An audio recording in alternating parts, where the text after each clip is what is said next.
di Indonesia ini banyak momennya ya, banyak momen jualannya sebenarnya. Misalkan di masa anak sekolah itu bisa jualan perlengkapan sekolah.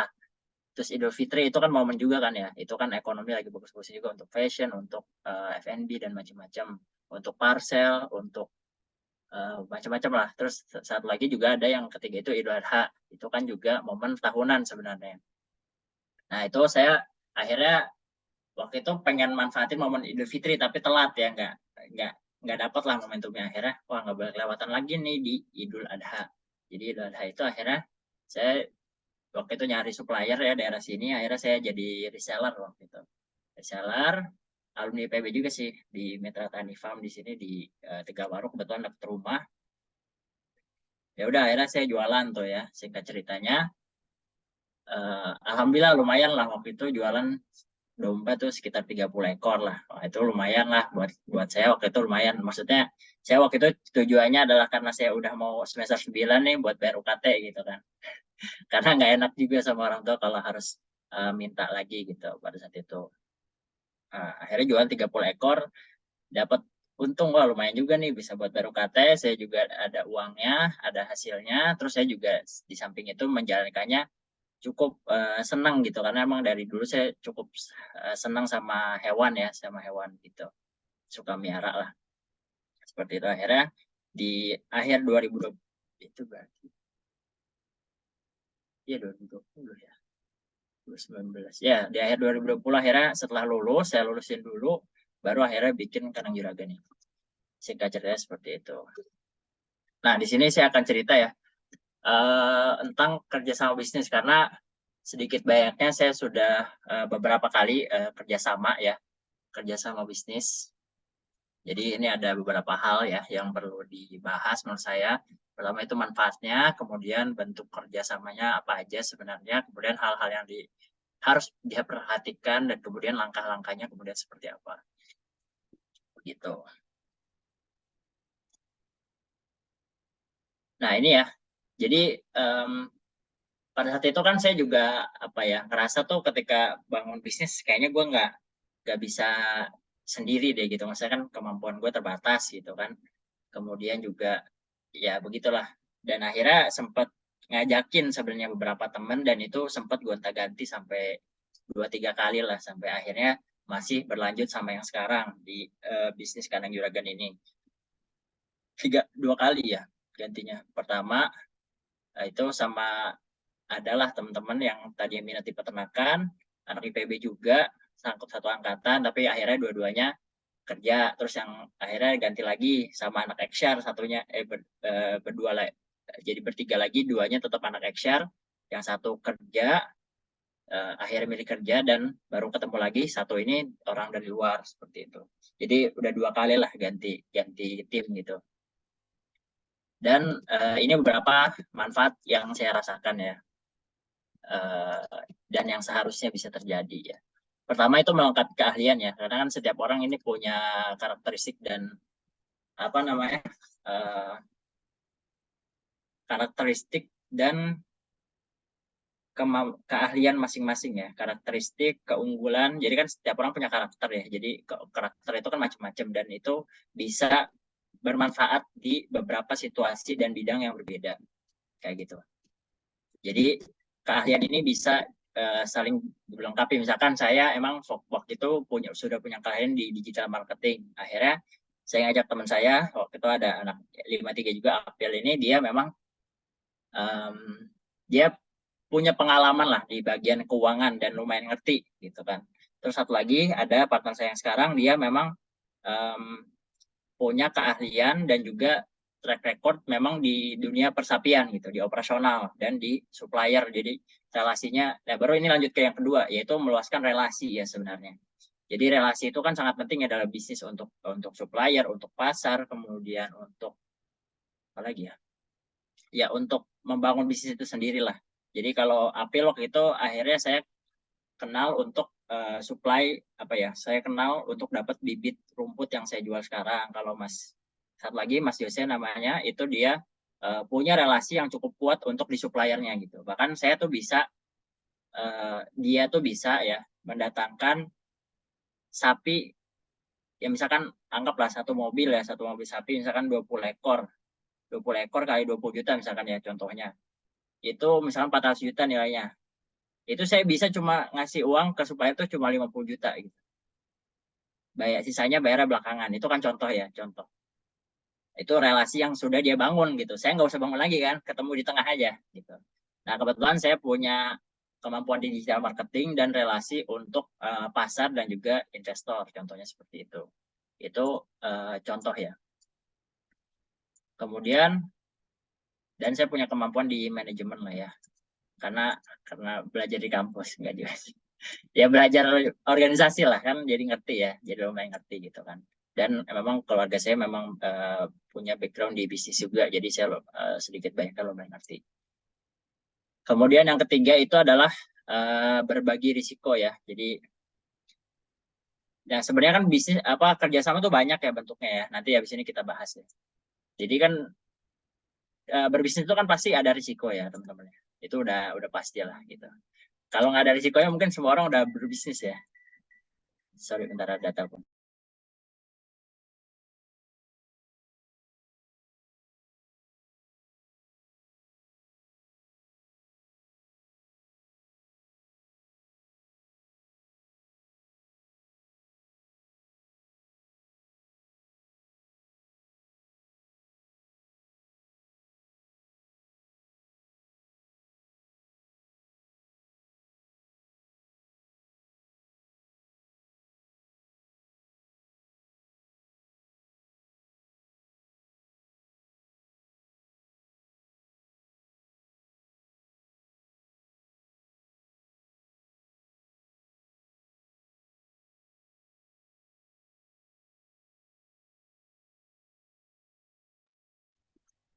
Nah, kemudian ya berbagi risiko ya, gitu.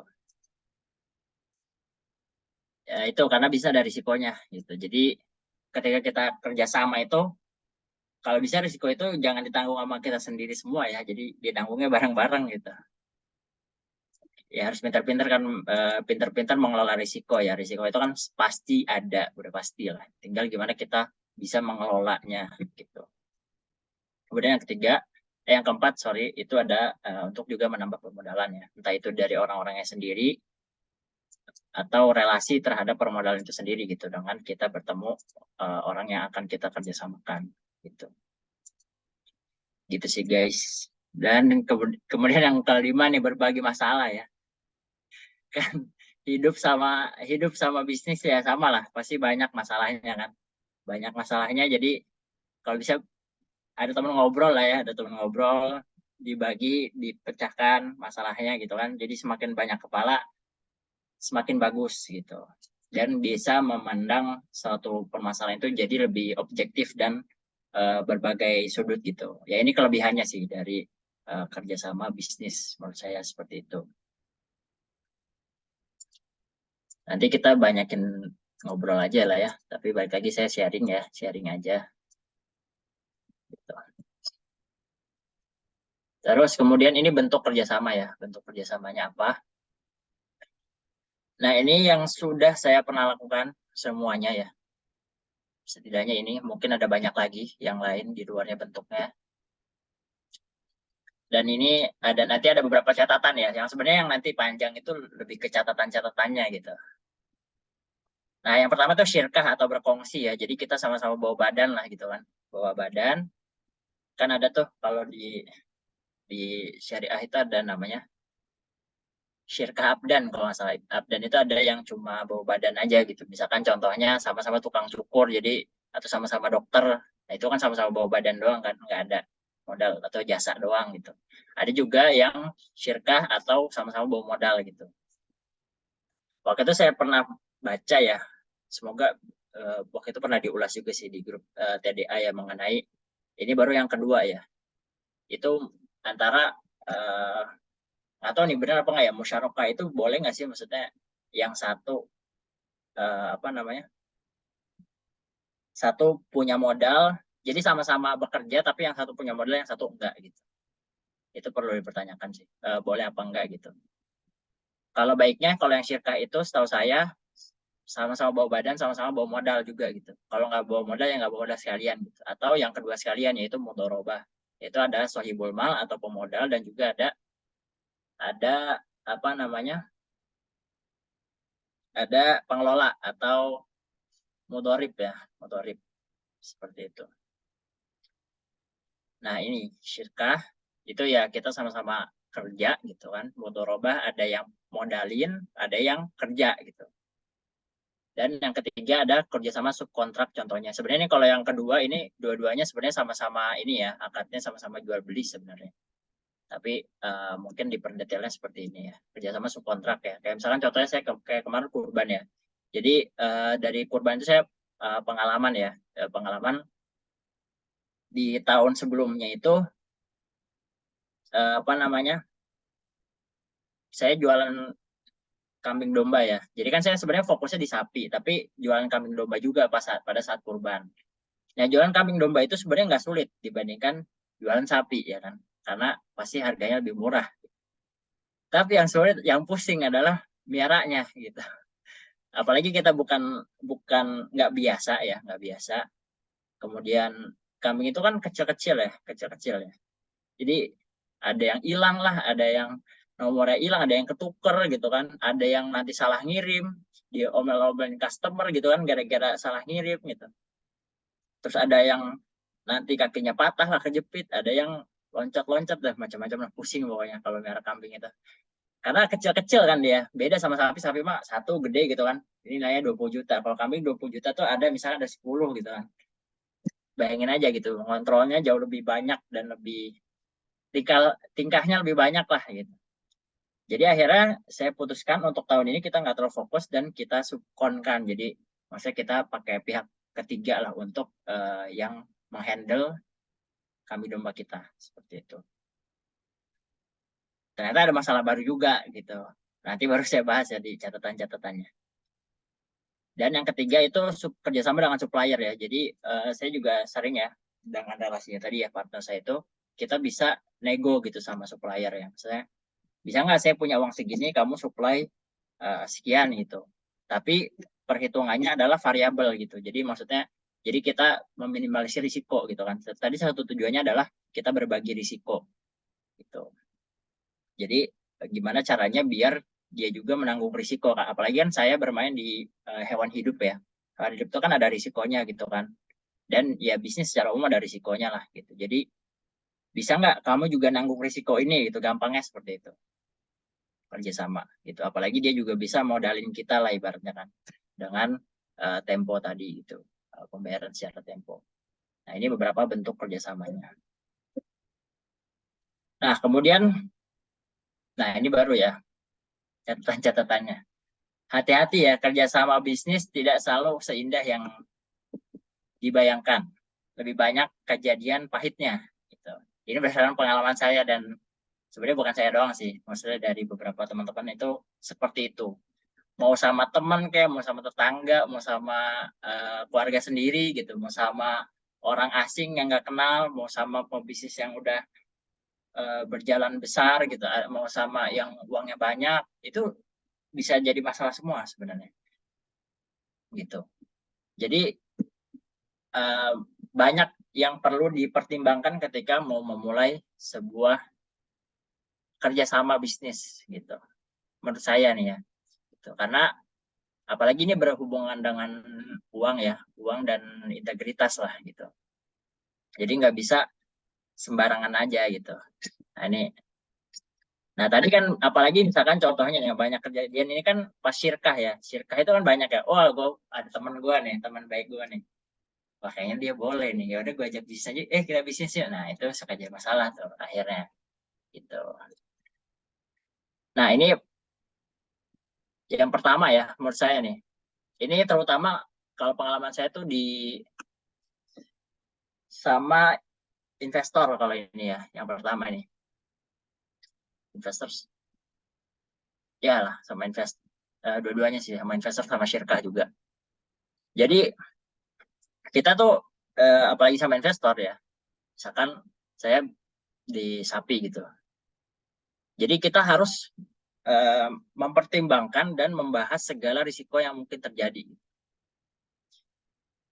Jadi jangan dibayangin enaknya doang gitu, jangan ngebayangin wah enak nih ada untung dibagi gitu kan, tapi kalau ada risiko gimana gitu, siap nggak menanggung risiko itu. Dan ini saya pelajari dari mentor saya sih. Jadi ya dia kan udah 20 tahun ya bisnis ya, 25 tahun lah. Jadi dia udah juga banyak kerjasama sama investor-investor gitu kan. Nah itu di awal saran dia adalah selain ada perjanjian kerjasama yang jelas ya, yang kedua adalah investor tuh harus tahu semua risikonya dan apa yang kita sudah lakukan untuk mencegah risiko itu, dan dia sanggup nggak, dia mau nggak nanggung rugi gitu. Kan bisnis itu nggak 1+1 sama dengan 2 kan, kadang-kadang 10, kadang-kadang -5 gitu, atau -20 bahkan kayak gitu kan. Gitu kan, nggak semuanya hal itu bisa kita kontrol ya gitu. Lebih banyak hal yang nggak bisa kita kontrol gitu. Mau sekeras apa usaha kita, ada yang namanya takdir gitu. Ada yang namanya takdir, ada yang namanya ekonomi makro, ada yang namanya misalkan virus ya, atau ada kebijakan politik, itu kan macam-macam sebenarnya. Itu banyak faktor yang bisa mempengaruhi gitu kan. Ya mungkin nggak kita duga juga, makanya ini sangat membantu sebenarnya tips dari mentor saya tuh kayak gitu. Jadi kamu kalau misalkan mau ada investor, ya kamu harus bilang dulu, kasih tahu juga risikonya, jangan juga kita umpet-umpetin, karena kan kecuali kita mau bawa kabur duit orang ya tujuannya. Kita tujuannya kan mau menjaga integritas dan membangun kerjasama jangka panjang. Gitu. Jadi ini harus dibahas gitu. Selain hitung-hitungan proyeksi keuntungannya berapa, bagi hasil berapa, tapi adalah risiko-risikonya dan apa yang akan dan sudah kita lakukan untuk mencegah risiko-risiko tersebut. Gitu. Ini penting dalam memilih investor. Bahkan pun saya udah kayak gini, ada kejadian juga. Jadi ternyata kan saya ngobrolnya sama si A misalkan ya, investor A. Ternyata dia ini uangnya yang diinvestkan nggak sendiri gitu. Dia sama temennya, ngajak temennya juga. Nah temennya nggak tahu ternyata. Padahal sih udah jelasin gitu. Gitu sih. Ini penting. Dan ini juga berlaku ya sama sama partner bisnis kita juga gitu. Seperti itu. Yang kedua, visi, misi, dan value harus sama. Jadi ketika memilih partner itu sebisa mungkin ini sih. Sebenarnya lebih awal mungkin value dulu ya. Value dulu, jangan sampai, karena visi misi itu kan tujuan, visi itu kan akhirnya misi kan gimana langkah-langkah yang akan kita ambil, terus value itu yang menjaga kita di jalan itu gitu. Contohnya misalkan value-nya yang satu untuk masuk, dia mau nyogok kalau untuk masuk ke suatu ini. Ada yang dua misalkan yang dia siap, yang satu nggak mau, yang satu mau gitu kan, itu nggak akan matching gitu. Jadi value itu harus dibangun ya, maksudnya untungnya sih saya beruntung ya, walaupun dua partner saya awalnya nggak persis sama lah value-nya, tapi mereka mau menghargai saya, maksudnya jadi saya cukup strict ya dalam hal-hal seperti itu, dalam hal-hal menjaga muamalahnya agar tetap sesuai jalur gitu. Itu lihat dia mau nggak menjaga itu gitu kan. Kita kan pengen bisnis juga, ya bisnis kan bukan berarti harus menghalalkan segala cara kan, karena pasti jalur halal juga banyak gitu yang bisa kita tempuh gitu. Contohnya itulah value. Apakah dia bisa mentolerir value kita? Ya lebih bagus sih yang emang satu value, jadi kita nggak usah ada kompromi, karena males ya sebenarnya kalau kita harus banyak kompromi kayak gitu. Seperti itu. Dan visi misinya baru ya, visinya ini lo mau mulai bisnis ini tujuannya apa gitu kan, terus mau kemana sebenarnya, siap nggak menanggung siap nggak menanggung risiko dan juga apa ya berjuang bersama kayak gitu. Terus yang ketiga yaitu punya kontribusi yang seimbang. Ya baiknya sih untuk modal dan pekerjaan itu sama-sama seimbang ya, jadi punya kontribusi. Mendingan kalau yang punya modal aja ya udah modal aja kayak gitu. Lebih baik seperti itu sekalian gitu. Itu karena menurut saya cukup berpengaruh ya. Jadi contohnya misalkan ada yang dia kerja sama modal, ada juga yang kerja doang gitu. Nah kan dia yang kerja doang ini dia nggak menanggung risiko permodalan dia hilang kan, kayak gitu. Jadi makanya saya waktu itu kalau nggak salah pernah dibahasnya itu mudharabah, kalau musyarakah yang seperti itu nggak boleh tuh, ada yang nggak punya modal sama yang apa ya sama-sama kerja, yang satu punya modal yang satu enggak. Kalau mau sekalian yang satu nggak punya, yang satu modal aja, yang satu eh, kerja aja gitu, atau yang satu modal aja, yang satu modal sama kerja gitu. Nah ini menurut saya penting karena kalau kontribusi kita dalam itu nggak seimbang, nanti pasti akan timbul konflik pada akhirnya. Atau kalau nggak timbul konflik itu apa ya? Ada rasa nggak enak kayak. Jadi ya konflik batin nanti. Akhirnya bermasalah juga di akhirnya gitu. Jadi ini penting banget gitu. Jadi mendingan fair aja. Modal sama pekerjaannya harus jelas. Ini tapi juga kalau modal mungkin di awal harus jelas ya. Tapi kalau pekerjaan sebenarnya itu sambil berjalan sih ketemunya gitu. Ini orang sanggup nggak? Jadi kan apa ya? Kemampuan kerja keras dan kontribusi setiap orang kan beda ya gitu. Saya kenapa di awal itu dua itu ganti karena menurut saya kontribusinya udah beda nih gitu. Saya ngasihnya 90 lah, anggap ya dari 190 dia cuma ngasih effortnya 40, yang satunya ngasih 30 gitu kan, itu nggak seimbang, nggak adil dong gitu. Gue capek sendiri gitu kan, jadi harusnya harus punya kontribusi yang sama, akhirnya nanti ngerasa yang satu pasti ngerasanya nggak enak gitu sih. Dan yang keempat ya, jangan bekerja sama dengan orang yang lapar. Ini sebenarnya saya dengar dari banyak orang sih ya, dari beberapa gitu.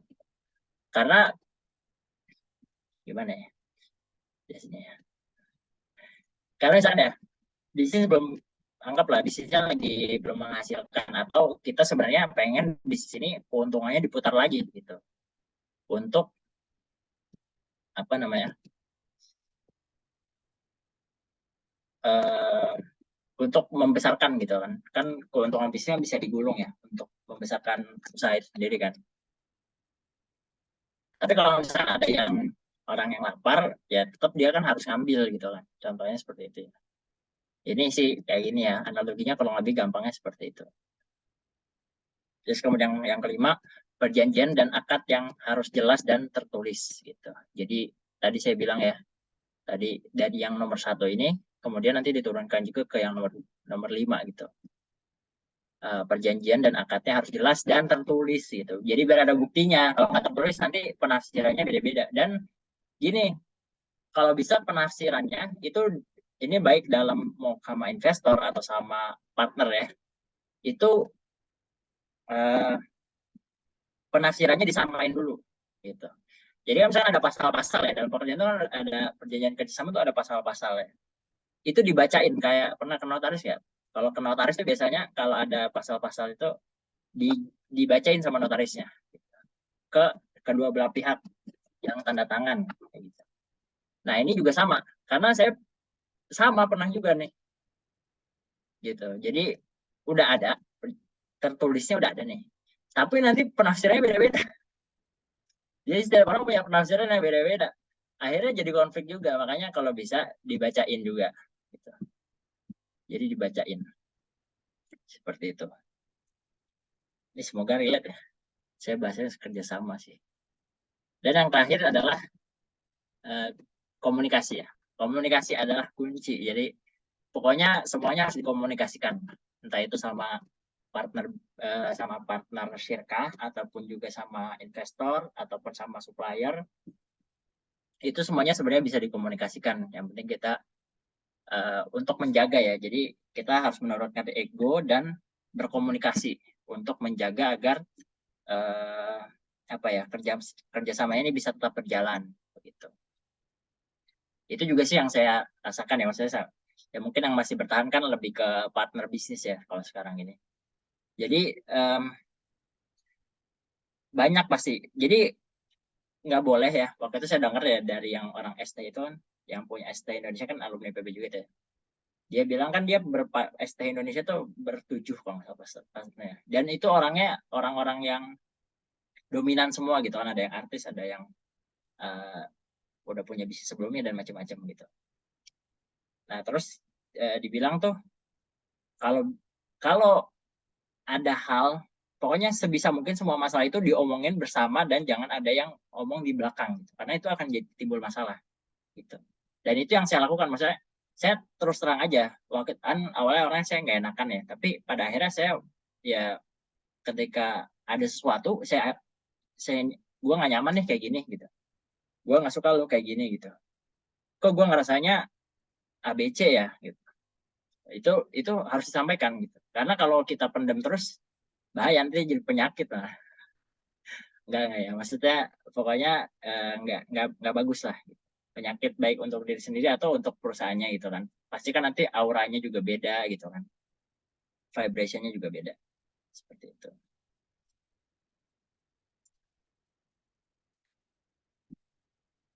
Udah sih, ya seperti ini langkah ya, langkahnya ini langkah-langkahnya. Kemudian untuk membangunnya ya, pertama menyamakan visi, misi, dan value.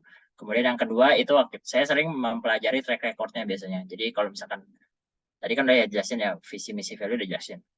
Mempelajari track record. Jadi gue pengen tahu nih si A track recordnya gimana. Itu tanya ke orang-orang terkenal. Jadi kan kayak di kriminal aja ya. Maksudnya kalau kita minta keterangan ke orang-orang itu kan nggak mungkin mereka melakukan kebohongan yang sama gitu. Misalkan kita tanya tentang Eki nih ya, tentang Eki kita tanya ke siapa aja sih nih ya, ke Rahman, ke Akmal misalkan, ke Syifa misalkan. Nah itu nggak mungkin mereka semua sama gitu jawabannya. Maksudnya kalau kalau dia satu bohong, semuanya bohong semua, nggak mungkin gitu. Pasti ada yang jelasin gitu kan. Ya ceritain aja, oh saya mau bisnis sama dia, menurut Bapak gimana gitu kan. Nanti tanya yang lain gitu. Jadi dan itu harus kritis ya, kritis dan objektif gitu kan. Kadang-kadang pasti kan ketika kita mengajak kerjasama seseorang atau kita pengen kerjasama sama seseorang itu pasti kan kita udah ada bond ya, atau udah ada connection lah, udah ada apa ya, udah ada ikatan sama orang itu gitu. Pasti itu kita nanti akan timbul subjektivitas, oh enggak ah gitu nanti. Makanya di sini saya bilang harus ada, ya harus kritis dan objektif ketika mempelajari track record seseorang. Kemudian yang ketiga yaitu adalah membuat kesepakatan. Yang tadi saya bilang jelas, tertulis, dan pemahamannya harus sama oleh semua pihak gitu. Biar nggak nanti penafsirannya beda-beda semua gitu, bahaya. Gitu. Dan yang terakhir baru silahkan berbagi perannya itu sesuai dengan kompetensi dan kekuatan masing-masing. Dan jangan baper ya, maksudnya jangan baper tuh. Ya ini kan kita bisnis ya, kita harus objektivitas aja. Kalau misalkan tadi komunikasi gue kritis, ada temannya yang kritisin orang, itu kan bukan berarti kita membenci orang itu kan. Jadi kita ketika mengkritisi seseorang itu kan bukan kita membenci orang itu, tapi yang kita nggak sukai adalah perbuatannya. Justru kita ingin dia lebih baik gitu dari yang sudah dia lakukan atau dari sebelumnya seperti itu. Jadi seperti itu. Jadi nggak usah baper lah gitu. Karena ya bisnis is bisnis ya. Gitu guys. Dan terakhir ya, ini tips aja. Yang pertama itu bisnis perlu waktu ya, bisnis perlu waktu. Makanya saya bilang juga, kenapa tadi saya juga ngomong ya, ya jangan terlalu ya realistis juga sih. Maksudnya kalau misalkan gimana ya, ya ini yang saya rasain ya. Jadi kan kalau yang mentor saya bilang ya, dia bilang untuk sebuah bisnis dari nol untuk menghasilkan secara stabil itu biasanya butuh 6 bulan sampai 2 tahun. 6 bulan sampai 2 tahun lah untuk menghasilkan suatu revenue atau profit yang stabil gitu. Minimal itu orangnya udah banting tulang ya, kerja pagi siang malam 24/7. Itu kata mentor saya gitu. Dan itu mungkin yang saya rasain juga ya di awal-awal 6 bulan pertama tuh ya pusing juga sih, gitu kan. Dan itu saya udah kerja keras gitu kan. Jadi menurut saya kalau misalkan kita membandingkan ya menurut saya juga nggak semua orang harus bisnis sih, gitu. Nggak semua orang harus bisnis. Jadi ya realistis aja lah gitu. Dan mungkin bisnisnya nggak harus sekarang gitu. Nanti kalau udah lebih stabil, udah ada penghasilan dulu, terus apa namanya, ya udah bisa nih, udah siap gitu kan, udah punya tabungan, ya itu mungkin lebih lebih realistis gitu. Karena nggak akan bisa dibandingkan gitu. Kalau misalkan kita baru 3 bulan ya, atau 6 bulan, atau setahun ya. 3 bulan, 6 bulan, teman kita udah stabil nih, dia dapat UMR bahkan lebih misalkan. Terus habis itu setahun teman saya dia udah jadi supervisor, manajer, gajinya udah makin gede kan. Gitu. Belum tentu bisnis kita secepat itu juga gitu, pertumbuhannya. Jadi bahkan mentor saya bilang 6 bulan sampai 2 tahun. Apalagi kalau yang kita retail ya, kecuali kita B2B ya. B2B mungkin bisa langsung omsetnya gede gitu kan. Tapi kan kalau B2B ya berarti perlu modal aja gitu. Seperti itu. Jadi take your time dan juga tadi ya realistis lah. Yang kedua ini baru ya tujuan bisnis adalah profit. Jadi jangan terlalu idealis. Gitu. Karena kita tahu siapa ya Bang Ahsan tuh yang alumni IPB juga, dia bilang bisnis itu idealis apa pragmatis sih ya, kalau bisa pragmatis karena tujuannya adalah profit sebenarnya. Jadi nggak usah idealis, yang penting kan menghasilkan cuan gitu. Dan yang ketiga yaitu metode ATM sangat memudahkan. Ini pengalaman pribadi sih. Jadi kan kalau kita membuat suatu model bisnis yang baru itu kan kadang-kadang mahasiswa kan terlalu inovatif ya. Ini saya rasain sendiri ya. Saya dari dulu tuh kebiasaan ya, maksudnya misalkan kita masuk ke pengurusan baru ya, jadi ketua gitu kan. Oh, kita pengen 100% baru gitu, seakan-akan yang lama itu adalah kesalahan gitu atau banyak kekurangannya kayak gitu. Nggak gitu juga sebenarnya maksudnya. Nah, ini yang saya rasakan sama di bisnis juga gitu. Wah, gue pengen suatu model bisnis yang keren, yang baru gitu kan. Pengen apa di peternakan sapi ini ada apa ekosistemnya dari hulu ke hilir itu ternyata berat ya. Maksudnya ya begitulah. Jadi saran saya kalau mau buat suatu model bisnis yang gampang itu ATM aja sebenarnya gitu. Kan keluarga saya juga pebisnis ya. Jadi ibu saya juga bukan orang yang ya bukan kuliah ya, tapi beliau memang di bisnis. Ya beliau alhamdulillah gitu di bisnisnya bagus lah. Jadi cuma ATM aja, cuma ngeliat ini diperbaikin sedikit, kasih value tambah, udah jalan gitu. Bagus. Jadi menurut saya metode ATM dalam berbisnis itu sangat memudahkan apalagi untuk orang-orang yang baru ya. Gitu. Dan yang keempat, sebaiknya kalau mau ketemuin mentor ya. Jadi dan turuti perkataannya, kalau nggak nurut bisa kualat. Karena saya udah ngalamin maksudnya. Jadi mentor bilang A, terus gue ngerasa pinter, kayaknya cara gue juga bisa nih gitu. Akhirnya jeblos gitu. Nah, itu sering kejadian gitu. Dan itu bukan saya aja yang mengamini ya, maksudnya beberapa teman gitu sama yang bahkan udah bisnisnya udah jauh lebih besar ya, dia bilang gitu sama. Saya sering ngalamin gitu, Farli katanya. Jadi mentor ini bilang saya nggak nurut, kayaknya punya cara sendiri nih gue gitu. Bener kejeblos gitu. Karena mentor itu pertama mungkin ya memang punya pengalaman di hal tersebut gitu. Yang kedua mungkin itu ya, mungkin adab kita sama guru nggak bagus gitu. Jadi karena adab yang nggak bagus, hasilnya juga nggak bagus gitu. Gitu sih. Ini beberapa tips aja lah ya, tips singkat gitu. Begitu sih mungkin dari saya. Kayaknya udah. Semoga bisa bermanfaat. Nanti kita ngobrol-ngobrol aja. Semoga jelas ya. Semoga jelas sih. Oke, silakan kembalikan ke Eki. Oke, terima kasih banyak Mas Farli atas sharingnya tadi ya, pengalaman pribadi. Ini biasanya relate banget ya guys, karena guru terbaik itu katanya pengalaman kan. Jadi semoga kita juga bisa berguru dari pengalamannya Mas Farli ya. Jadi bisa menjadi lebih baik lagi seperti Mas Farli. Terus mau meng-highlight sedikit ya, tadi Mas Farli itu memulai bisnis di 2020 karena merasa sudah memasuki quarter life crisis di pada saat COVID gitu.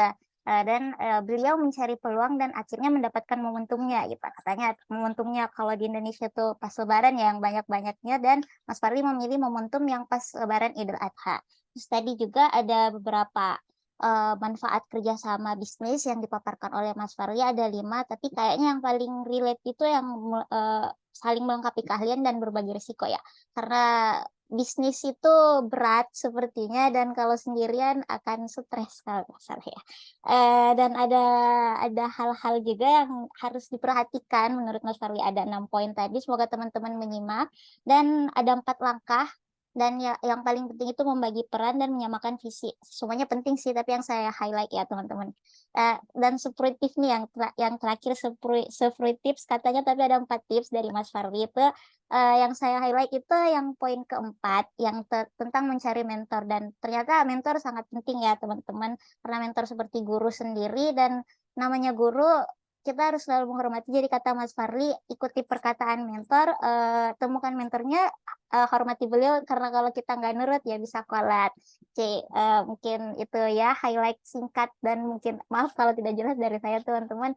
Oke, saya buka sesi Q&A bagi teman-teman yang ada pertanyaan atau ada yang mau di-sharingkan dengan Mas Farli, boleh raise hand, mengaktifkan fitur raise hand teman-teman.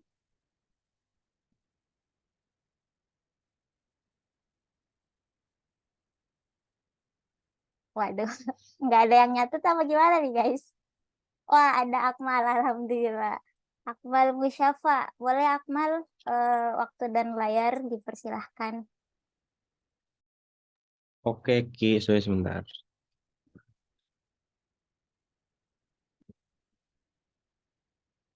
Oke, terima kasih sebelumnya Bang Farli atas materinya, dan selamat siang. Perkenalkan Bang, nama saya Akmal Syafa dari Ekonomi Syariah Angkatan 58. Dan saya mungkin mau bertanya dan juga mendengar opini dari Bang Farli ya.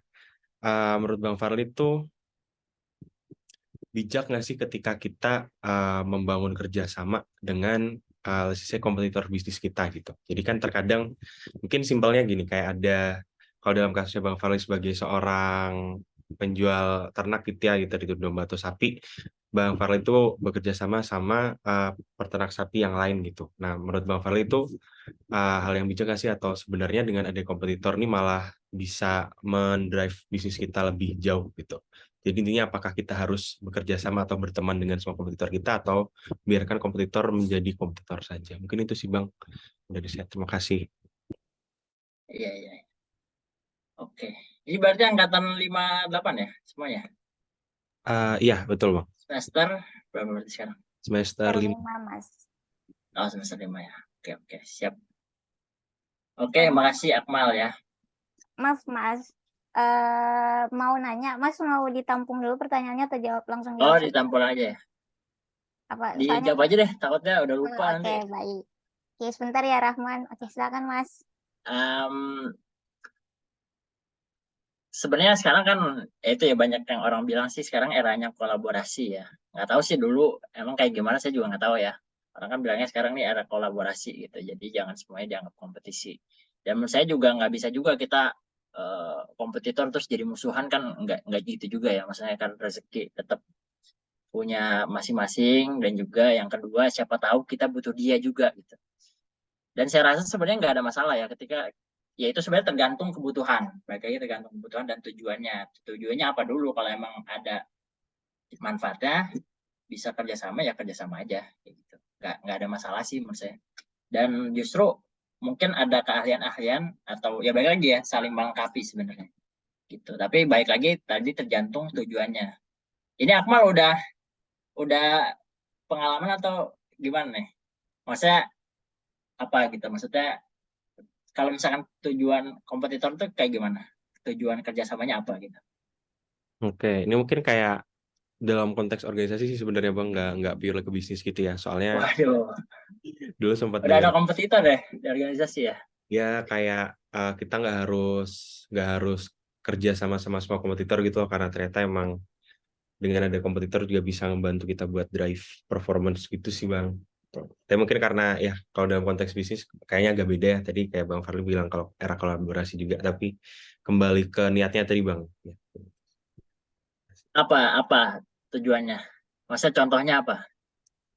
Kalau contoh real yang saya ini ya, Ya. itu kayak contoh saya mau menjalankan dulu tuh program ke semacam ya kita ngajar ke sekolah gitu kan Bang, gitu. Hmm.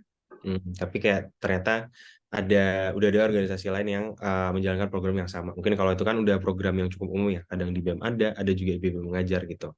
Dan Hmm. kita uh, sempat kepikiran untuk apa kita kolaborasi sama mereka aja dan segala macam. Terus akhirnya kita decide untuk enggak dengan consideration yang seperti tadi. Itu sih Bang. Hmm. Kenapa nggak jadi? Kenapa nggak jadi? Karena ya itu tadi kayak biarkan biarkan ada ya biar tetap ada kompetitornya gitu sih. Nggak tahu ya. Soalnya decisionnya tuh bukan di saya sih Bang. Saya cuma mendengar Oh iya iya. seperti itu gitu. Ya sebenarnya tujuan kita apa? Baik lagi ke tujuannya kita mau apa gitu. Tujuannya misalkan pengen ngasih impact ya. Terus Hmm. dengan kita kerjasama sebenarnya bisa gitu, saling melengkapi gitu kan. Misalkan bisa bikin apa namanya, misalkan tadinya ngajarnya bisa 5 kelas jadi 10 kelas gitu kan.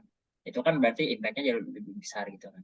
Atau bisa misalkan saya punya keahlian kalau di sesi misalkan tentang keekonomian, terus kalau BEM lebih ke apa gitu kan, misalkan contoh ya. Ya sama-sama bisa ngasih impact itu kan. Gitu. Dan ya kalau di bisnis gini sih, kalau misalkan sebenarnya kompetitor juga sebenarnya kadang-kadang membantu kita juga untuk mengedukasi market kita gitu terhadap produk ya, kalau itu tentang bisnis ya gitulah. Jadi sebenarnya balik lagi ke tujuan kita, sebenarnya kalau menurut saya juga nggak ada alasan ya, maksudnya uh, ya kalau tujuannya kita berdampak ya udah gitu, mendingan sih kalau saya sih mendingan kerjasama kan, gue nggak pusing juga ya, nggak pusing juga, sumber dayanya lebih besar gitu kan, mungkin dampaknya juga lebih besar gitu. Itu menurut saya sih, tapi baik lagi ya, jadi diserahkan lah. Semoga menjawab ya. Iya, oke, terima kasih Bang. Kita tadi. Oke, sama-sama Akmal. Oke, baik. Terima kasih Mas Farli dan Akmal. Lanjut, mungkin yang kedua ada yang raise hands, ada Rahman Maulana. Mangga Rahman, di-on-kan saja. Oke. Makasih Eki atas kesempatannya. Sebenarnya pertanyaan saya lebih ke kepo aja sih Bang. Kan ini tentang kerja sama bisnis gitu Bang. Yang saya kepoin tuh Bang Farli sendiri tuh pernah kena tipu gak sih Bang dengan partner bisnisnya Abang di masa lalu gitu Bang. Kan biasanya kalau bisnis gini kan ada yang sering oknum lah ya, kita sebutnya kayak nipu kita gitu sebagai pebisnis gitu. Nah kalau dari Abang sendiri pernah gak gitu Bang? Atau pernah dengar gak dari partner Abang sekarang gitu Bang? Itu aja sih Bang, kekepoan saya. Kena tipu ya. Kalau sama partner, alhamdulillah sih nggak pernah ya. Alhamdulillah lah, semoga jangan ya. Tapi kalau sama supplier sebenarnya hampir tuh, hampir. Jadi sebenarnya dia juga uh, apa? Jadi supplier ini dia tiba-tiba ya, yang tadi sebenarnya jadi partner saya juga sih di supplier ini karena dia sama-sama menanggung risiko gitu. Tapi akhirnya dia ibaratnya karena keadaan dia terdesak ya pada saat itu, akhirnya dia waktu itu ngambil. Jadi kan perjanjiannya saya cuma bayar yang laku gitu. Misalkan sapi dia ada sisa 4 gitu di kandang saya. Ini saya udah bayar, ada 5 misalkan sisanya. Ini saya udah bayar sebenarnya 3-nya. Jadi hak dia tuh cuma dua ekor lagi gitu. Tapi akhirnya dia ambil nih 4 gitu. Berarti 2-nya kan dia nyolong kan. Padahal dia itu udah supply saya udah sekitar, udah mungkin udah udah ratusan ekor lah, udah ratusan ekor supply ke saya.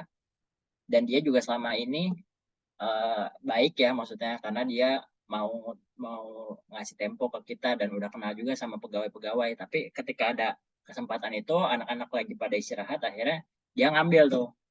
Alhamdulillah masih bisa selamatin gitu, karena waktu itu kita langsung gercep ya, kita tanya dia di mana, terus kita lacak lah dia di mana, dan ternyata dia udah mau jual lagi sapi itu ke orang lain gitu kan, di daerah Tangerang pada saat itu. Akhirnya kita langsung hubungin tuh Tangerang. Ternyata ada teman kita di sana, ternyata dia udah naruh kandangnya itu di kandang sapinya itu di kandang Pak Haji lah ibaratnya gitu kan. Akhirnya akhirnya teman saya yang di sana itu, teman kita yang di sana, dia ngasih tahu ke Pak Haji bahwa ini sapi bermasalah gitu. Akhirnya Pak Hajinya juga apa, nggak mau kan. Dan akhirnya dia bingung mau kemana, karena di kampung juga dia udah banyak utang ternyata gitu. Dia di kampungnya bermasalah,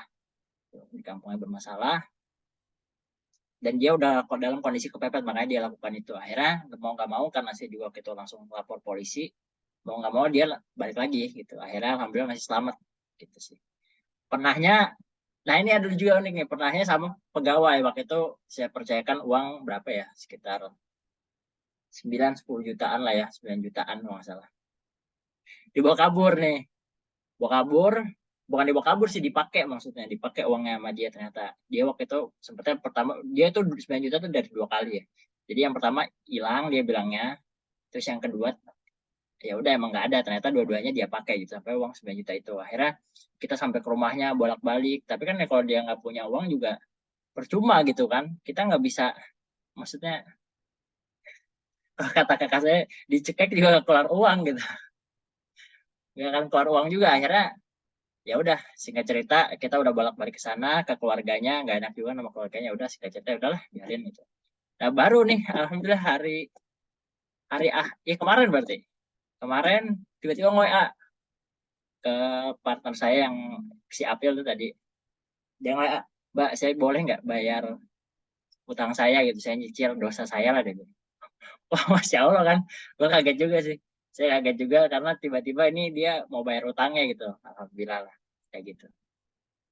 Kalau selain itu kena tipu sama waktu itu sama oknum buat ngirim ngirim supir truk juga pernah juga gitu sih. Tapi kalau sama partner tadi doang paling, yang sama supplier lah, yang mungkin saya anggap lumayan partner karena dia siap menanggung risiko dan bareng-bareng lah. Tapi ternyata di akhirnya dia kayak gitu. Sebenarnya dia kayak gitu karena dia ini juga sih, karena dia kepepet lah gitu, karena dia kayak utang di kampungnya, dia udah dikejar dan sebagainya gitu. Rahman. Baik Bang, terima kasih atas membahas kekepoan saya. Ya ya ya, Ya, terima kasih sama-sama. Rahman. Ya, semoga tidak menyinggung ya Mas Farli kekepoan Rahman ini. Berikutnya ada Anindya. Boleh Anin on mic aja. Oke, terima kasih atas kesempatannya, Eki. Aku Anindya Melprianto dari K1 ke Kuwirus ya. Izin bertanya. Jadi tuh biasanya kan kalau di bisnis itu ada naik turun gitu ya semangatnya.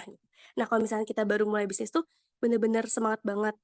Nah tapi ada beberapa cerita kayak di tengah-tengah kita ngejalanin bisnis tuh turun gitu.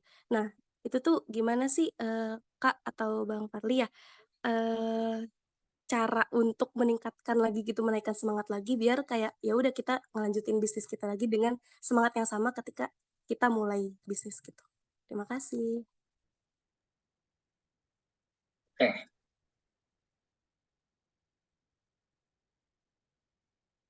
yang pertama ya menurut saya sih, eh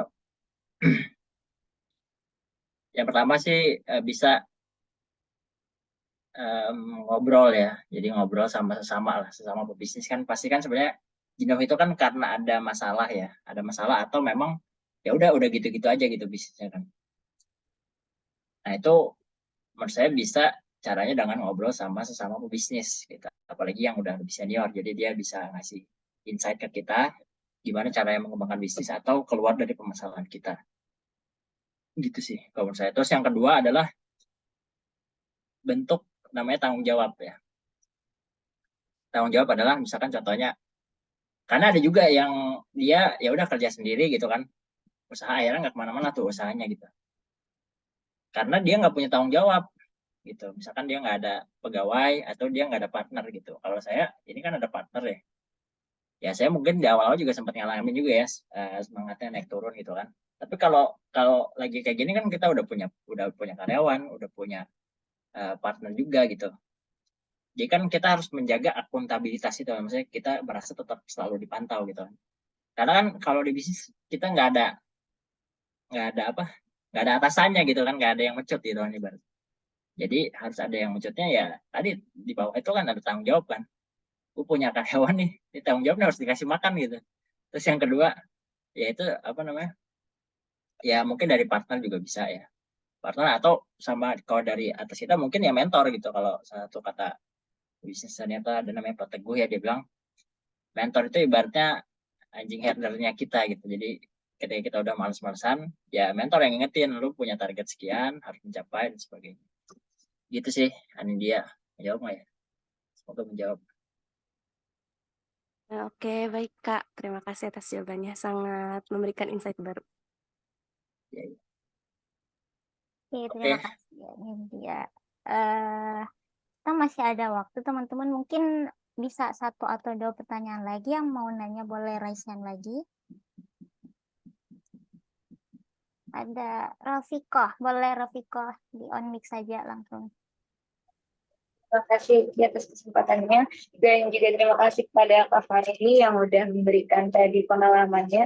Mungkin mau nanya aja Kak, gimana sih caranya membedakan gitu antara hubungan dengan teman sama hubungan dengan bisnis gitu, dengan rekan bisnis, karena tadi kan Kakak sempat 2 kali juga ya ganti-ganti orang, terus apalagi ketika cut off temannya sendiri gitu, itu kan lumayan susah gitu loh Kak, buat kita sama-sama teman, masih komunikasi, tapi untuk bisnisnya kita juga harus tetap profesional biar bisnisnya tetap jalan ke depannya. Mungkin mau nanya itu sih Kak. caranya ya gimana ya? Ya objektif aja sih, sebisa mungkin objektif dan kita berbicara tadi, komunikasi sih intinya. Jadi ya bicara tetap yang baik-baik ya. Maksudnya caranya juga harus baik-baik, tapi yang disampaikan jangan ditahan-tahan gitu. Jadi harus punya keberanian untuk ngomong emang gitu. Kalau emang maksudnya kan ini Rafika pengalaman pribadi apa? Rafika. Sering lihat di video-video bisnis atau video TikTok gitu sih Kak, salah satu permasalahan di bisnis bareng teman tuh kayak gitu. Iya, value-nya tadi balik lagi sebenarnya lu bisnis ini buat apa gitu, lu untuk maksudnya untuk nyoba-nyoba aja. Terus nanti kalau nggak jalan lu gimana rencananya, lu mau cari kerja apa gimana gitu. Itu harus dijelasin gitu. Jadi kita siap gitu. Kalau misalkan emang ternyata bisnisnya nggak jalan sesuai ekspektasi kan dia berarti mau kerja, atau kita yang sebenarnya mau kerja juga kan. Itu nggak masalah. Maksudnya makanya menurut saya tuh visi dari awal diperjelas itu. Lu bisnis ini mulainya lu komitmennya sampai mana gitu loh. Misalkan oke, kita sepakat kita jalan 6 bulan ya, tapi kalau nggak sesuai kesepakatan, nggak sesuai harapan, ya udah kita sama-sama deh cari kerja gitu. Misalkan contoh kayak gitu, ya nggak apa-apa diomongin. Atau yang kedua tadi mengenai mungkin masalah yang kedua adalah bisa jadi dari kinerja kan. Kinerja itu ya diomongin. Komunikasi, memang komunikasi. Mau nggak mau harus disampaikan. Itu belajar ya, maksudnya walaupun gak enak, tapi kita belajar dengan cara yang baik menyampaikan gitu. Menurut kayaknya gue ngerasanya gini deh, pakai bahasa itu tuh bisa tuh, kayaknya gue ngerasa ya, maksudnya mungkin itu perasaan kita, tapi menurut dia enggak, nanti kan dia menjelaskan dari sudut pandang dia gitu. Tapi kalau udah dikomunikasikan emang nggak bisa, untuk bisa perform dianya ya dikomunikasikan juga untuk nggak lanjut gitu, karena buat apa gitu kan. Kecuali dia naruh uang gitu miliaran ya nggak apa-apa lah. buat ya kayak gitu kan, maksudnya harus ada ya kan, sama-sama benefit lah gitu, sama-sama apa namanya, partner itu kan harus ada pertukaran nilai gitu. Kalau misalkan nggak ngasih value yang sama ya nggak adil dong. Ya berarti kayak kita misalkan beli beli apa, seblak ya, seblak berapa harganya, 10.000 kan, kita menilai apa ya, menukar 10.000 itu untuk kenikmatan yang kita dapat dari seblak gitu kan. Itu pertukaran nilai gitu. Tapi kalau misalkan nggak bisa sama-sama memberikan value yang sama, itu akhirnya nanti pasti yang satu nggak ngerasa adil gitu sih. Gitu, Rofiqah. Terima kasih banyak Kak. Oke, terima kasih Rafiko dan Mas Farli sudah menjawab 4 pertanyaan sejauh ini. Gimana teman-teman? Apakah masih ada yang mau bertanya? 1 orang lagi. Nah, ini biar dapat tambahan nilai. Ya, baik deh. Kenapa? Biar dapat tambahan nilai. Ya, biar dapat gimana tuh Mbak Yekti, kita biar bicara nilai kalau kata Mas Farli. Kalau saya sih senang-senang aja, kalau nggak ada yang mau ya udah, kalau nggak ada yang mau nanya ya udah saya yang bertanya deh kalau kayak gitu. Oh, boleh Iya. diizinkan sama Mbak Yekti. Baiklah, terima kasih Mbak Yekti. Oke, izin bertanya ya Mas Farli. Tadi relate ya sama pertanyaan Rafikah. Kalau Mas Farli tadi cerita di awal, kalau sudah 3 kali, kalau tidak salah 3 kali berganti partner ya sampai sekarang. Ada nggak sih Mas dampak atau perbedaan gitu dari setiap partnernya, setiap pergantian partner itu di bisnis Mas Farli sendiri? Apakah dampaknya itu baik, buruk, atau biasa aja nggak ada dampak? Dan gimana kalau kita udah membagi peran untuk partner-partner kita, tapi ternyata ada salah satu partner yang nggak menjalankan perannya dengan baik dan benar. Itu cara menyikapinya tuh bagaimana, Mas Farli? Terima kasih. Menurut pengalaman Mas Farli aja. Oke, yang pertama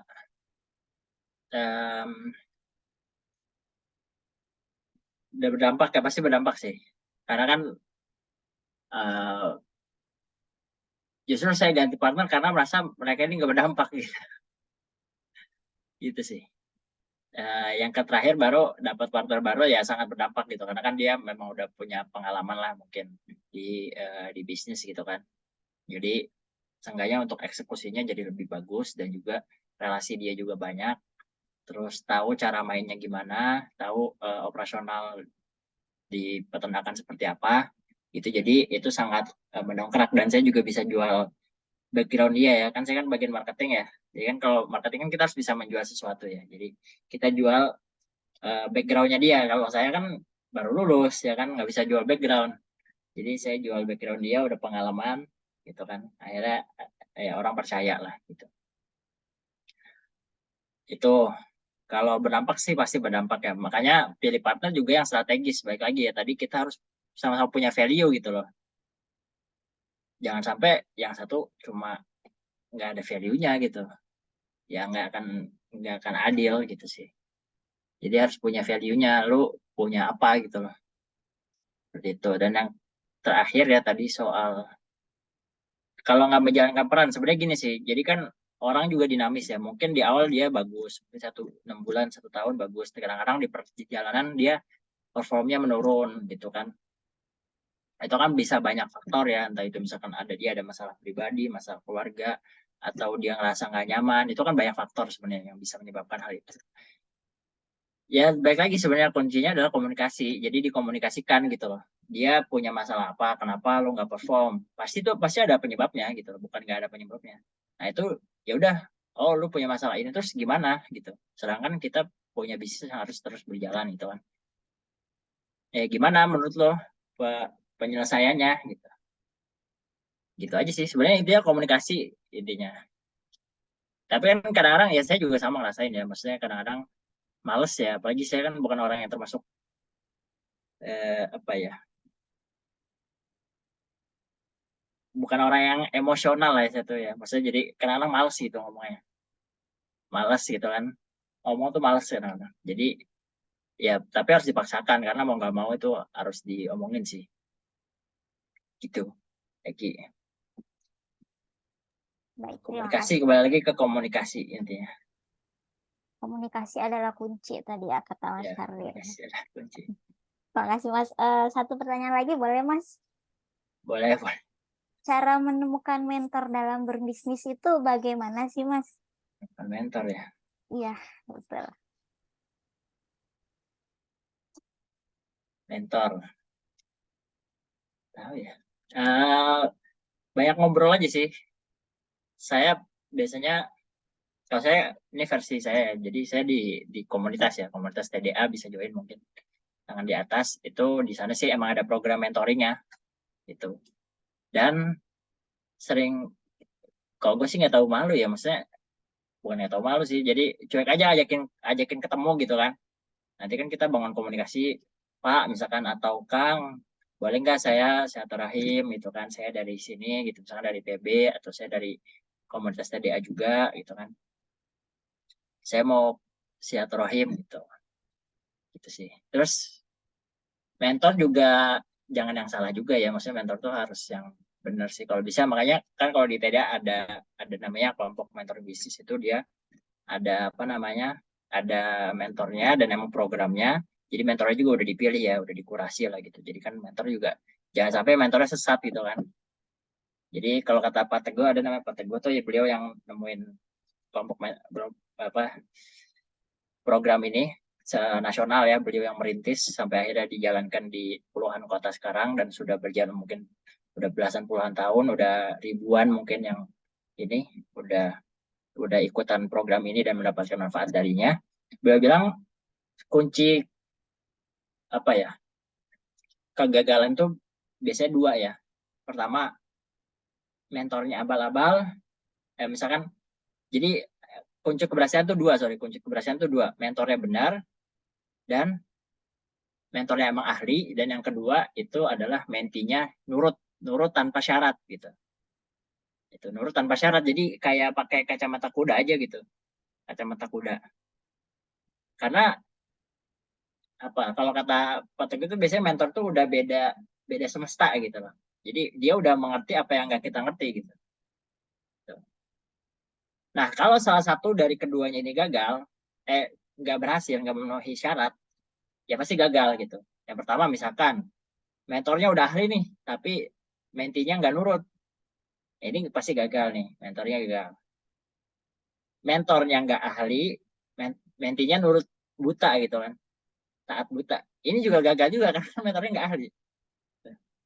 Yang kedua, ya mentornya nggak ahli, mentinya nggak taat, ya udah pasti gagal gitu. Jadi dua itu syarat mentor yang berhasil kalau kata Pak Teguh sih. Jadi tadi bisa ikut komunitas atau ya nge-reach banyak sih sebenarnya, alumni IPB kan banyak ya yang bagus-bagus juga gitu. Tapi kalau komunitas kan enak kayak di TDA, ya saran saya boleh tuh masuk TDA, itu kan udah ada programnya, jadi kita nggak nyolong, Pak saya mau di mentoring Bapak dong, nggak gitu juga kan. Atau bisa ada kan mentoring alumni, ada apa namanya, apa namanya, program HIPB tuh, itulah ya, itu kan ada juga, kan kita bisa pilih peminatan gitu. Jadi di dua itu sih. Kalau sejauh ini sih saya ngerasa di ini sangat bermanfaat ya. Dan kalau bisa milih yang sebidang ya, misalkan kita di fashion atau di F&B, di kuliner gitu ya, cari mentor yang sebidang karena nanti mereka juga udah ngerti di bidang yang bidang tersebut gitu. Gitu sih Eki. Oke, baik Mas. Berarti keahlian berkomunikasi lagi ya Mas ya. Gimana kita berkomunikasi sama orang-orang, bertanya sama orang yang menurut kita lebih ahli gitu ya Mas ya. Ya, ikut aja, ikut komunitas aja. Nanti kan di sana ikut program mentoringnya gitu. Dan di sana udah berkumpul kan, kalau di komunitas kan mereka udah berkumpul, namanya komunitas bisnis ya, rata-rata orangnya udah berbisnis kan. Ya udah gitu, ikutan aja. Gitu. Sama tadi kok bisa ke alumni-alumni juga. Baik, terima kasih Mas Fahri mention nih ke alumni-alumni. Berarti Mas Fahri berkenan menjadi mentor kalau teman-teman ada yang bersedia jadi mentinya Mas Fahri. Insya Allah enggak. Ya. Enggak lah, Insya nanti cari yang lain aja. Oke, baik. Bisa Terima deh. kasih. Terima kasih Mas Fahri atas jawabannya. Teman-teman sudah tidak ada yang mau bertanya lagi ya? Boleh, Rafiq tadi udah ya. Mungkin saya hitung sampai 5 ya, teman-teman, satu kesempatan lagi mumpung kita masih ada waktu sekitar 5 menit. Kalau ada yang masih mau bertanya boleh raise hand.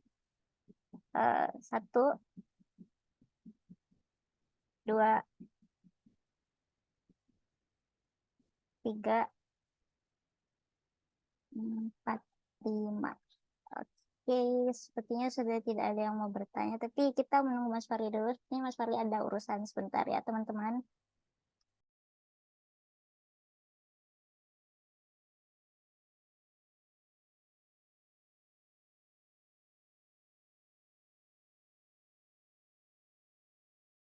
Ya, silakan lanjut. Sorry. Baik, udah nggak ada yang mau nanya nih. Kayaknya Mas Fahri kayaknya sudah cukup jelas ya tadi dari pemaparan pengalaman Mas Fahri dan pertanyaan-pertanyaan dari teman-teman yang lain. Sepertinya sudah cukup mewakili teman-teman yang lainnya yang tidak bertanya. Mungkin terima kasih ya dari saya mewakili para dosen dan teman-teman karena Mas Fahri sudah berkenan mengisi kegiatan siang hari ini. sebelum kita tutup deh Mas, mungkin ada closing statement untuk kami adik-adik Mas Fadli ini. Apa ya, nggak nyiapin ya. Em, apa ya, ya kalau mau bisnis mungkin bisa mulai dari, kalau mau ya bisa dari sekarang sih. Tapi balik lagi ya, saya bilang juga bisnis bukan semua orang. Kenapa saya bilang dari sekarang? Mumpung masih kuliah gitu. Jadi belum ada kewajiban lah ibaratnya kan. Maksudnya kalau udah lulus kuliah kan, oh gue harus udah menghasilkan nih kan, gue nggak minta ke orang tua lagi misalkan, contohnya kayak gitu.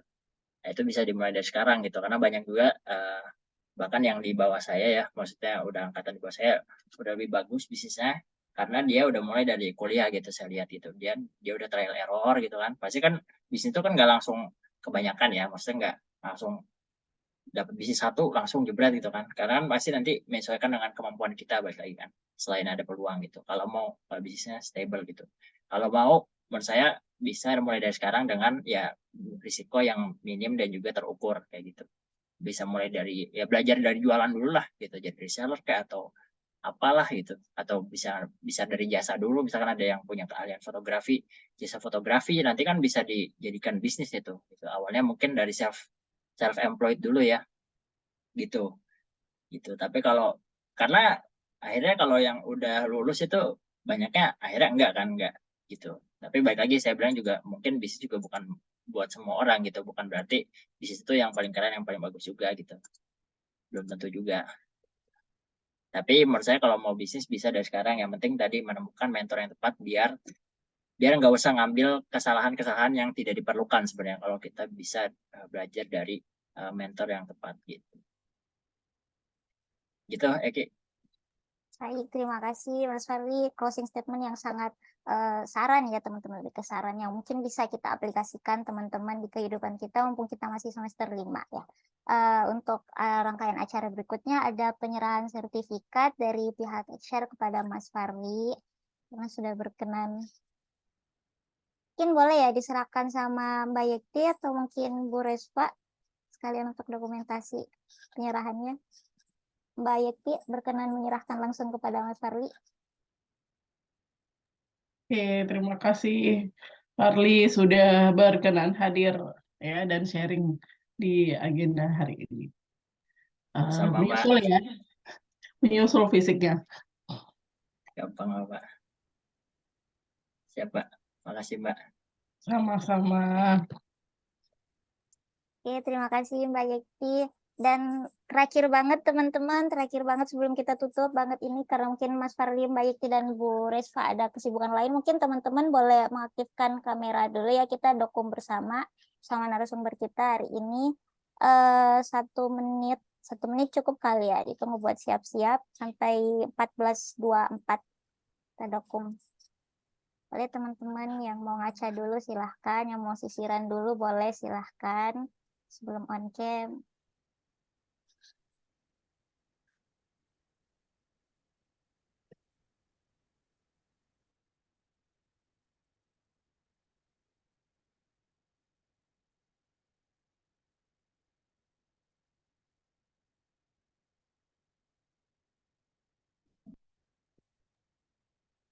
Ya udah 2.24 teman-teman, masih ada yang mau on cam. 1, 2, sampai 10 deh. 1, 2, 3, 4, 5, 6, 7, 8, 9, 10. Oke, kita langsung aja ya, mungkin boleh dipandu oleh saya sendiri. Teman-teman disiapkan gaya terbaiknya, silakan senyum. Slide pertama, 1, 2, 3. Ditahan sebentar. Oke. Ada 3 slide ya. Slide kedua, tapi yang on cam cuma 2 slide. Baiklah, slide kedua boleh teman-teman ditahan lagi senyumnya. 1, 2, 3. Oke, terima kasih banyak teman-teman yang sudah mau membuka kamera. Dan sekali lagi terima kasih yang sangat sebesar-besarnya ya kita ucapkan kepada Mas Farli yang sudah berkenan memberikan pengalaman ilmunya kepada kita semua. Terima kasih kepada Ibu Reswa Fitria yang sudah berkenan hadir menyempatkan waktu juga membersamai kita di sesi siang hari ini. Terima kasih kepada Mbak Yekti tentunya yang telah menjadi ini untuk kegiatan kita. Mungkin saya pamit undur diri ya. Mohon maaf atas jika banyak salah dalam membimbing acara tadi. Kurang dan lebihnya mohon dimaafkan ya, karena segala kelebihan datangnya dari Allah. Kalau kekurangan saya mohon maaf dengan setulus-tulusnya karena datang dari pribadi saya sendiri. Terima kasih, saya kembalikan ke Mbak Yekti. Assalamualaikum. Warahmatullahi wabarakatuh. Ya, Baik, kita terima tutup. kasih. Iya, Terima Bu kasih, Fitri. Mas Farli ya. Sering-sering aja ya ngasih ini buat adik-adiknya. Ya, Mbak Yekti ya. Ya, Bu. Ini Kampung Batik sejak nggak ada Mas Farli nggak jalan lagi nih, gimana nih? Iya ya. Aduh, baru ingat lagi Bu, astagfirullahaladzim. Iya, nggak ada Kampung lagi Batik ya. sekarang, Masya Allah. Adik-adiknya nggak pada semangat. Dulu Mas Farli ini ininya ketuanya Kampung Batik ini. Ngasih ini bantuan buat ibu-ibu Kampung Batik. Sekarang udah nggak jalan lagi. Oke, silakan Mbak Ya, Yekti. Bu. Baik, kita tutup dengan hamdalah bersama-sama ya. Dan doa kafaratul majelis. Alhamdulillahirabbil alamin. Subhanakallahumma bihamdika asyhadu an la ilaha illa anta astaghfiruka wa atubu ilaik. Afwan minkum, terima kasih banyak atas kehadirannya. Terima kasih Bu Fitri, Farli atas waktunya dan atas valuable knowledge yang sudah dibagi. Saya tutup. Wassalamualaikum warahmatullahi wabarakatuh. Waalaikumsalam warahmatullahi wabarakatuh. Terima Waalaikumsalam kasih Mbak, Ibu, Sama. terima kasih.